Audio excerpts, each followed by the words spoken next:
Hello guys, Kanglei Thawan YouTube channel bu yengbriba Waipunong pu taram nokchari hojiksi khogi kang gi matam oibna Ushoi Utti adi bamboo shoot ki mahau asi mayam punamakna Manipur khwaidagi pamna sanaba hinjang makhal amani hinjang asi matau karamna thongbage haibadu ngasi YouTube yengbriba isina kwai punamakta uchari Ushoi Utti thongbagi makal tongan lay tongan makal singdugi manungda amani ikuna uchagadoribasi Ushoi Utti asida sinariba maroiba masal singdi Ushoi hawai tharak maru hawai mangal lainariba aduga mairen asoiba khara loinana mana masingda awa phadigom yaingangi mayon maroi nakopi loinana haribop na singba akogi manam nungsinanaba machal kaya muksangi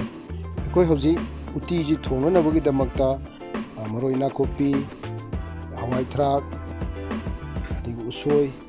sina singba machal kaya asi koi mathang hoina akogi cooker da hapsin jarage koi cooker da thongagadi mahau si kitang hanthaya tawutabu masi cooker da thongagadi yamna thuna akoina pamba matamda thongudabda ahanbada cooker da koi machan mayam che koi tam hapsin jar YouTube channel asibu yengbiriba maromapang khudimakta khanghan janingmadi Manipur khundariba akoigi singmi tami animangna khwaidagi pamna amadi hauna amadi hakchangda yamna kanaba piba mana masing singi manungda usoi su amani usoi chabana changnaina akoigi hakchangda immune system pagalan madanatana tongan ma laina tina kayadagi su ngakthokpa ngami haina takpirami akoi uti si amonira kamhlaba matungda akoina uti gi masak thongnabagi damakta amade manam nungsinabagi damakta tejpata mana haribop asoi basing loinana soda bai cup hapchilani loinana masigi mathakta akogi yangang lagi mayonchi hablabadi uti isigi hena mahau leibatanatana manam nungsiba oi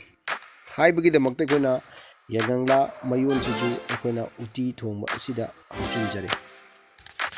ipa ipu singna usoi asi changnaina chagadabani haina takpiramlagi maroiba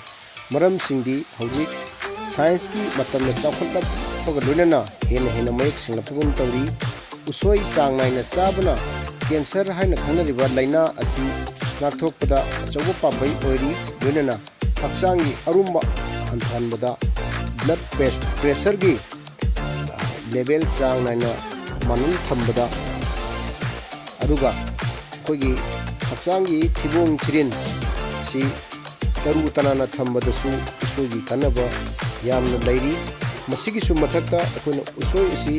changnaina sarabadi koigi hakchangi brain gi sarukta yamna improvement leibatana koigi immune system su aduki matik phagaran mangamba vegetable singi manungda ama oina launa dimani aduna usoi uti natragasu uti kudimak sayolamgi manungda amuktang di sabiu haina haibagi manungsana hojik sekugi kangi matam oibanina kogi sathariba coronavirus ki thamliba athingba lockdown curfew marakta kangi khirji sabu khudung chapusu phangdrabanina akuna usoi uti si experimental ana tawjarba matungda thanaba single ko yenthokcharaga kunna saminna ba koi thora kumak lojare yengbiri basingdi thomgi mongdi khangbi bani adubu uti asigi mahaudi khangbiro daba marana isa gi so uti muktang thongiraga usoi uti thongiraga sabiu aduga hariba usoi uti thongbagi mong mataw asida isagi ahenba hapini masing hapiu aduga